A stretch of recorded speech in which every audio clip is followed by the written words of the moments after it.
Good evening, students. A warm welcome to the live session tonight. Tonight, I was actually supposed to take DPSPs, but we have a major current update in polity. The Vice President of India had resigned. So, we are going to discuss about the resignation of the Vice President of India in tonight's session because it's a very, very important issue. Uh, Very important from both the exam perspective. Otherwise, also it is important to learn because it has been one of the most controversial terms as the vice president. So let's start talking about what happened. Let's understand where all this has head. Now, as we all know, the vice president had resigned and his resignation has been formally accepted by the president. The reason given by the vice president officially has been his health. He stated, I'm quoting him, he stated that he wants to prioritize health care and medical advice, and on medical advice is resigning. Official reason is this, but the opposition insists that there is more to it.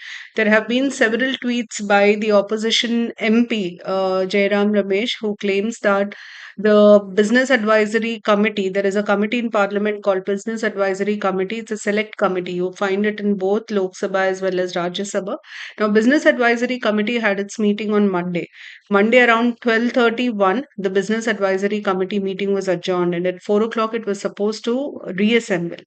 But at the 4 o'clock session, the leader of the House of Rajya Sabha, JP Nadda, was along with the Minister of Parliamentary Affairs, was not present at the business advisory meeting.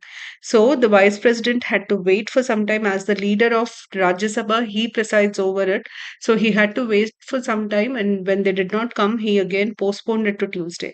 Until Tuesday morning, nobody even anticipated that there could be a resignation, and suddenly there was a resignation from the vice president. Today morning also there was no such anticipation. In fact, all his schedule was prepared, and suddenly he resigned. Now, one reason that the opposition strongly talks about is that he had accepted the resolution to remove Justice Yashwant Verma, who's been in the midst of controversy after the shifting and burning stashed notes, burnt notes being recovered from his house. The opposition has been insisting on his removal, and there was a resolution that was submitted to the president, who is the chairperson of Rajya Sabha, which he accepted. So the opposition has red flagged this incident. It has raised strong doubts on the government not being happy with the vice president, the chairman of Rajya Sabha, accepting the resolution to remove the judge. That is the opposition's take on it. We really have no idea, but the reason, we go with the official reason, that is he had to resign because of his health. Now, moving forward, what he is considered as the most controversial vice president of India. Till date, nobody was as controversial as vice president. So basically, you have to understand the constitutional position of the vice president. The office of the vice president has been sourced from America, and the only reason why we have an office is to fill any casual vacancies, or when the president is not available, absence in the office of the president. I repeat, the office of the vice president primarily is there to fill any casual vacancy or absence in the office of the president. For example, the president is unwell, he has to undergo a surgery, he's on a foreign trip, he has resigned. We had one instance where the president died in office. In these situations, who will take care of the president's office? Somebody has to, because he is the head of the country. He is the head of the state. So somebody has to be there. And that somebody is the vice president. That is the reason why the only office in the constitution allowed to hold two posts. One is the vice president's post, the other is the chairman of Rajya Sabha. That is the reason why he is also designated as the chairman of Rajya Sabha, because he has no other functions to perform. He is just there to fill in casual vacancies. There is no other function that the vice president is supposed to perform. Therefore, he is designated as the chairman of Rajya Sabha. Now, why am I? Because of this constitutional position, vice presidents have not been very controversial. There has not been a lot of they've never been opinionated and very loud. But Jagdeep ji is considered as one of the most controversial vice presidents. In fact, the most controversial vice president. Now, why? Let's look at the reason. He started his tenure in 2022 August, and this was the time when we had the NJAC judgment. The Supreme Court declared the National Judicial Appointment Commission as invalid. It was in news then, it was under discussion. He called this NJAC judgment as a very good example, a glaring instance, and severe compromise on parliamentary sovereignty. In fact, he said it is like disregard to the people's mandate. That was the first major statement. See, in India, we have balance of powers, and in India, there is a I can say that there is a we can call it a rule because conduct of judges cannot be discussed in the parliament, is what the constitution says. So no judgment can be discussed or criticized in the parliament. But the then vice president spoke about this judgment, and then we had in 2023 we had this Manipur issue going on. August 2023, we had Manipur had witnessed severe violence. And during that period, the opposition insisted a statement from the prime minister. They wanted the prime minister to make a statement in Rajya Sabha. However, the chairman of Rajya Sabha denied it. He said he did not deny the prime minister's statement. He said he will not insist this on the prime minister attending House and giving a statement. So basically, when he said he could not and he should not direct the prime minister to come to the House, the opposition severely criticized. Then in December 2023, because of a parliamentary breach, there was the MPs had insisted on a statement from the then Union Home Minister, and many MPs were suspended. It was one of those very few instances where you saw mass suspension of MPs from Parliament. 146 MPs were suspended from both Rajya Sabha and Lok Sabha. Here also, he was criticized because he did not yield to opposition demand for a statement from the Union Home Minister. And then the last nail was in December 2024, where for the first time in India's political history, a resolution to remove the Vice President of India was actually submitted. Remove the Vice President of India was submitted. We did not have such a resolution being submitted, initiated till date. The prospect of removal of the vice president never happened. It happened in his case. And there have been several comments that have gone wrong as far as he's concerned. Like when the opposition said or wanted to discuss about farm laws and the farmers' protests, he said the opposition is now showing crocodile tears. Then there was this Manish Phogat's issue in the Olympics. The opposition wanted to discuss that, but he said you should not politicize such issue. Then he had high regard for RSS. He said RSS is impeccably credible. He said RSS is like a global think tank. These did not go well because in a constitutional position, he is the second highest head of India. Many people opined that he should not be making such comments. So these were a few controversies surrounding his office. This is for our knowledge. Now, what is important for our exam? For our exam, we should first understand the constitutional provision 63 to 69. Part 5, the union deal with the office of the vice president. As is said, 63 basically says that there should be an office of the vice president. 64 very clearly tells us that the vice president will be the will discharge the functions of the president and casual vacancies and absence. When there is a vacancy, the vice president will resign from the office and become the acting president. But when there is a absence, the vice president will temporarily take care of the office of the president. Then we have the next article which talks about the vice president being the ex officio chairman of Rajya Sabha.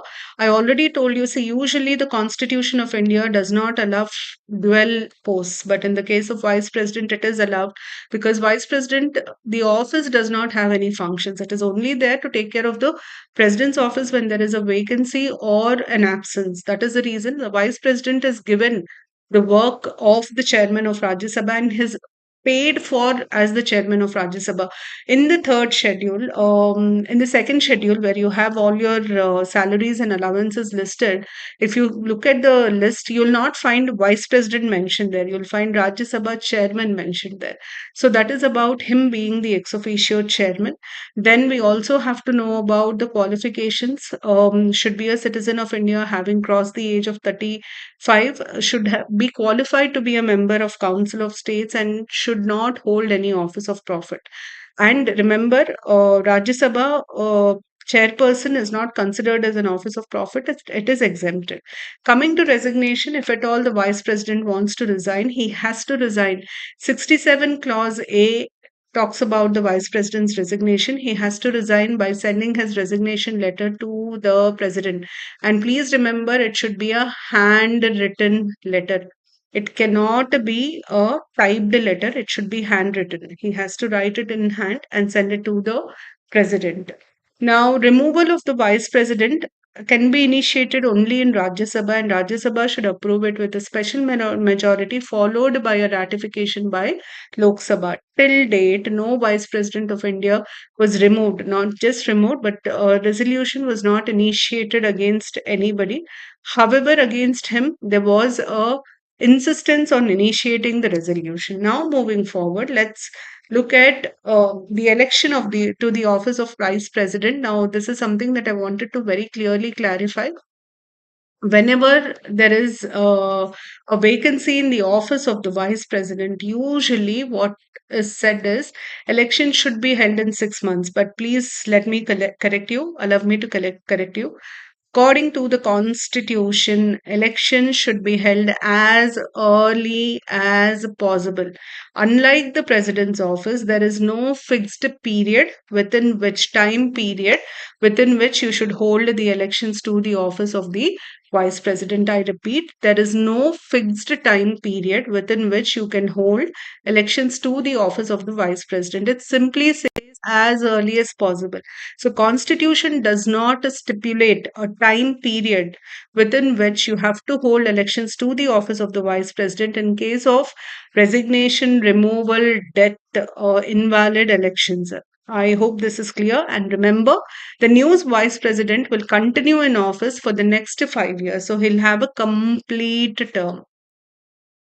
It should be a complete term. All right, now moving forward, let's look at the previous resignations. This is something that can be asked at any point of time, more so after this incident. There were only two vice presidents who resigned before completing their terms without becoming, without completing their terms. Okay, the first was VV Giri. VV Giri resigned because he wanted to contest the presidential elections. Bhairav Singh Shekhawat also resigned, but he resigned after he lost the presidential elections. He contested in the presidential elections as the vice president.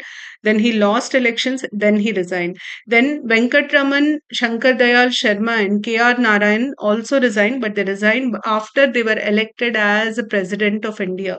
Now, what is the difference in these two? V.V. Giri resigned even before he contested in the presidential elections.